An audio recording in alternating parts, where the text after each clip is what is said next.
sekawan, let's go. Aku buka cerita kisah empat sekawan dan raya orang Iban padu macam pahlawan. Semua dari Sarawak. Kisah ini bermula, kisah ni kehidupan susah senang bersama. Franklin James dari Sibu Tato, dia ni bahaya punya kereta macam hak. Hijau-hijau padu gila. Gilbert Tiong dari Kuching baik macam bos Jack. Kereta hitam like Panther, diam-diam memang fight. Melvin Lee dari Sibu punya hati setia kawan. Tidak lupa juga dia punya keluarga yang menawan. Masa Jordan juga handsome Dato sampai atas muka. Jangan kamu macam-macam aura dia super sayang. Kawan dulu susah sekarang punya banyak harta. Sebab mereka punya hasad lain macam dari biasa. Bila jatuh tetap bangun macam Yasia penjaga. Up satu nama di Eksperimen Bistro. Empat sekawan, let's go.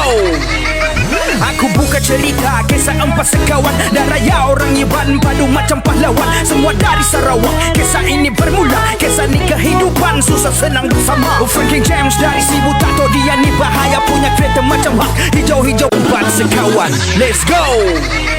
Aku buka cerita kisah empat sekawan dan raya orang Iban padu macam pahlawan. Semua dari Sarawak. Kisah ini bermula, kisah ni kehidupan susah senang bersama. Franklin James dari Sibu Tato, dia ni bahaya punya kereta macam hak. Hijau-hijau padu gila. Gilbert Tiong dari Kuching baik macam bos Jack. Kereta hitam like Panther, diam-diam memang fight. Melvin Lee dari Sibu punya hati setia kawan. Tidak lupa juga dia punya keluarga yang menawan. Masa Jordan juga handsome Dato sampai atas muka. Jangan kamu macam-macam aura dia super sayang. Kawan dulu susah sekarang punya banyak harta. Sebab mereka punya hasad lain macam dari biasa. Bila jatuh tetap bangun macam Yasia penjaga. Up satu nama di Eksperimen Bistro.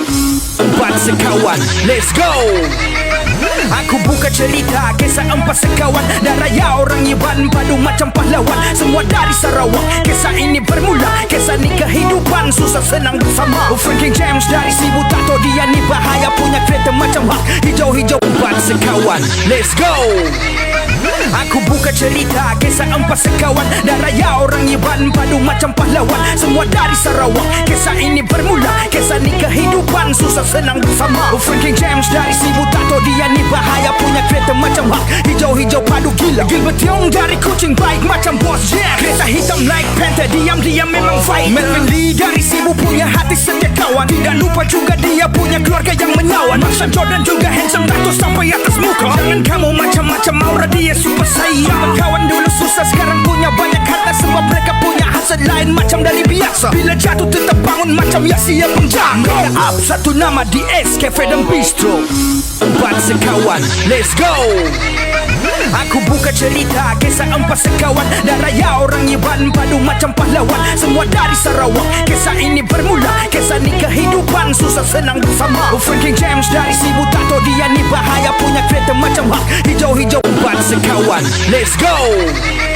Aku buka cerita kisah empat sekawan dan raya orang Iban padu macam pahlawan. Semua dari Sarawak. Kisah ini bermula, kisah ni kehidupan susah senang bersama.